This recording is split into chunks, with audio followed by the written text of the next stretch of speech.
एक जंगल में रहता था ऐसा शेर जिसके अंदर छुपी थी बहुत सारी ताकतें। वो अपनी ताकतों को बढ़ाने के लिए अपने जिस्म से कई तरह के जानवर निकाल लेता था, लेकिन वो जानवर शेरू के अलावा किसी को दिखाई नहीं देते थे और इसी ताकत की वजह से शेरू कभी भी किसी से शिकस्त नहीं खाता था। यहाँ से कुछ दूरी पर एक चीते नाम का डाकू था जिसका काम था जानवरों को पकड़कर शिकारियों को बेचना। और इस बार उसने एक ऐसी जगह डाका मारा जहाँ पर उसके पास 40 से भी ज्यादा जानवर थे और वो उनको अपनी नजरों के सामने रखता ताकि उनमें से कोई भी भाग ना पाए। सिपाही, ध्यान से देखो, कोई जानवर कम तो नहीं है। नहीं महाराज, हमारे होते हुए इनमें से कोई नहीं भाग पाएगा। किसी की हिम्मत नहीं थी कि वो वहाँ से भाग सके, लेकिन एक ऐसी बच्ची ने सबको बचाने का कदम उठाया जो जिसामत में बहुत छोटी थी लेकिन जहानत में बहुत बड़ी थी। वो रात के वक्त अपनी माँ के पास एक खत छोड़कर चुपके से वहाँ से निकल गई। सुबह जब उसकी माँ ने वो खत पढ़ा तो वो परेशान हो गई क्योंकि उस खत में लिखा था, माँ, जब तक तुम ये खत पढ़ोगी तो मैं बहुत दूर जा चुकी होंगी। मुझे पता है मेरे चले जाने से तुम्हें बहुत परेशानी उठानी पड़ेगी और शायद बहुत से जुल्म भी सहने पड़े, लेकिन अब मैं अपना बदला लेकर ही रहूंगी। ये खत देखकर वो शेरनी बहुत परेशान थी, लेकिन शेरनी की बेटी रानी किस बदले की बात कर रही है, चलिए आपको बताते हैं। अगर आपको हमारी कहानियाँ पसंद आ रही हैं, तो हमारे YouTube चैनल को सब्सक्राइब कर लें। दरअसल आज से कुछ दिन पहले सिम्बा शेर के पास तेजी से भागती हुई एक बकरी आती है। महाराज, आज मैं पास के जंगल घास चढ़ने गई थी, लेकिन बहुत मुश्किल से मैं अपनी जान बचाकर भाग आई। महाराज, क्यों? तुम्हें आखिर किससे खतरा है? पास के जंगल में चीते नाम का एक डाकू अपने ही जंगल के जानवरों को कैद करके कुछ सिक्कों के एवज बेच देता है। आपके होते हुए उन जानवरों पर ऐसा जुल्म तो नहीं होना चाहिए ना महाराज?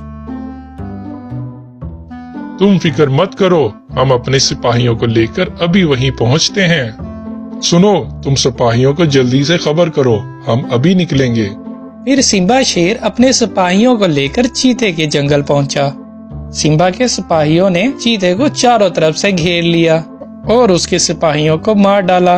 अब तुम्हें घबराने की कोई जरूरत नहीं है, तुम सब आजाद हो। सिम्बा उन सभी को आजाद करवा देता है और चीते डाकू को एक खुफिया जगह पर कैद करवा देता है। मेरा आज तक का ये सबसे बड़ा सौदा था जो सिम्बा ने आज बर्बाद करके रख दिया। वो खुद को जानवरों का मसीहा समझता है, लेकिन अब उसकी बर्बादी तय है। चीता जब अपने अंदर की ये भड़ास निकाल रहा था तभी सिम्बा का एक सिपाही वहाँ पर पहुँच जाता है। तुम्हारे अंदर की आग सिम्बा को बर्बाद कर सकती है, लेकिन अकेले तुम उसका कुछ नहीं बिगाड़ सकते। अगर तुम मेरे साथ मिल जाओ, तुम अपना बदला ही नहीं बल्कि सिम्बा के जंगल के जानवरों से करोड़पति भी बन सकते हो। वो सिपाही चीते को आजाद कर देता है और सिम्बा का वो सिपाही तेजी से भागता भागता अपने जंगल पहुंचता है। सालों से जिसने अपनी फिक्र किए बिना तुम्हें हर मुश्किल से बचाया, वो आज खुद एक जाल में फंस गया। ओहो, तुम पहेलियों में बात क्यों करते हो? साफ साफ बताओ, बात क्या है? महाराज, सिम्बा किसी बात के सिलसिले में पास वाले राजा के पास गए थे, लेकिन वहाँ किसी बात पर बहस हुई तो साथ के जंगल वाले बादशाह ने महाराज को कैद कर लिया। अब हमें अपना वक्त बर्बाद नहीं करना चाहिए। चलो साथियों, सब साथ चलते हैं। फिर सभी जानवर वहाँ के लिए निकल पड़ते हैं और सिम्बा का वो सिपाही सबसे आगे आगे चलता है और जानवर उसके पीछे पीछे चलते हैं। तभी चीता डाकू अपने बंधे हुए पिंजरों को खोल देता है और फिर सभी जानवर फिर से एक बार चीते की कैद में आ जाते हैं। हा। चीते, कैसा रहा मेरा प्लान? प्लान तो कामयाब रहा सिपाही, लेकिन अब बारी है उस सिम्बा की जिसने ये जंग शुरू की थी। फिर वो दोनों उन सभी जानवरों को एक जगह पर इकट्ठा करके कैद कर देते हैं और छुपकर सिम्बा के आने का इंतजार करने लगे। शाम के वक्त जब सिम्बा वापस आता है तो जानवरों के ऐसे कैद देखकर उसे कुछ समझ नहीं आता, लेकिन तभी चीता और उसका सिपाही पीछे से निकल कर आते हैं और आकर सिम्बा पर वार करते हैं और सिम्बा बुरी तरह जख्मी हो जाता है। मैं किसी का उधार नहीं रखता सिम्बा, तेरा ये बदला मैं तुझे सूद समेत वापस करने आया हूँ। तेरे जानवर भी मेरे और तेरा जंगल भी। चीते ने बड़ी बेरहमी से सिम्बा को मार डाला था और शेरनी और उसकी बेटी रानी को भी कैदी बनाया हुआ था। तो ये थी आज से कुछ दिन पहले की कहानी। इधर रानी चलती चलती शेरू के जंगल पहुंच जाती है। दरअसल ये शेरू सिम्बा का पुराना दोस्त था। अरे बेटा रानी, तुम अकेली यहाँ पर कैसे आई? उसने सब बर्बाद कर दिया। वो जालिमों का भी जालिम है, मैं उसे नहीं छोड़ूंगी। बेटा क्या हुआ तुम्हें, और वो कौन है? फिर रानी ने सारी कहानी शेरू को बताई। उससे बदला लेने का एक ही तरीका है, उसे लालच देना होगा। मैं अपना सारा खजाना लेकर उसके पास पहुंचता हूँ। ये कहकर वो बहुत सारा अपना सोना लेकर चीते के जंगल के लिए निकल पड़ा और कुछ ही देर में चीते तक पहुंच गया। चीते, मैंने तुम्हारे बारे में बहुत सुना। मैं अकेले ही तुम्हारे सिपाहियों के साथ लड़ना चाहता हूँ। अगर तेरे सिपाही मुझसे हार गए तो तुझे इन सारे जानवरों को आजाद करना होगा, और अगर मैं हारा तो ये जितना भी सोना है ये सब तुम्हारा। ये तो मुझे कोई बेवकूफ लगता है। भला ये अकेला मेरे सिपाहियों से कैसे जीत सकता है? ये सोचकर चीता अपने सिपाहियों को शेरू से लड़वाने के लिए तैयार हो जाता है।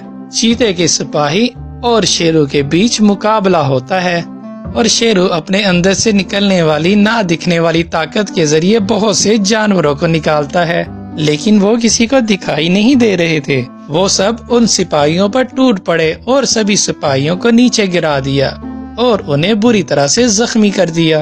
और चीता भी ये देखकर हैरान था कि शेरू ने एक ही वार किया और सारे सिपाही नीचे गिर गए। शर्त के मुताबिक ये मुकाबला मैं जीत गया। अब तुम इन सभी जानवरों को आजाद कर दो। नहीं, तुमने जरूर कोई गड़बड़ की है। मैं कभी नहीं हार सकता, और ना मेरे सिपाही।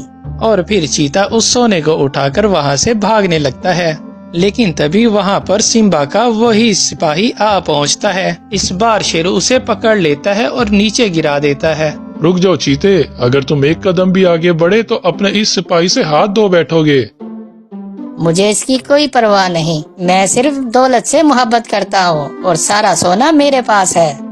ये सुनकर सिम्बा का वो सिपाही बहुत गुस्से में आ जाता है और सोचने लगता है, मैंने अपने सच्चे महाराज को खोकर इस गद्दार का साथ दिया। अब तुझे मुझसे कोई नहीं बचाएगा। ये सोचकर वो गुस्से से चीते पर टूट पड़ता है और उसे जान से मार डालता है।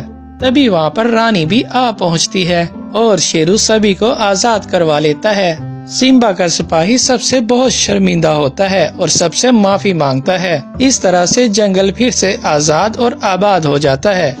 तो आपको ये कहानी कैसी लगी? अगर पसंद आए तो वीडियो को लाइक और शेयर कीजिएगा और हमारे चैनल को सब्सक्राइब कीजिएगा।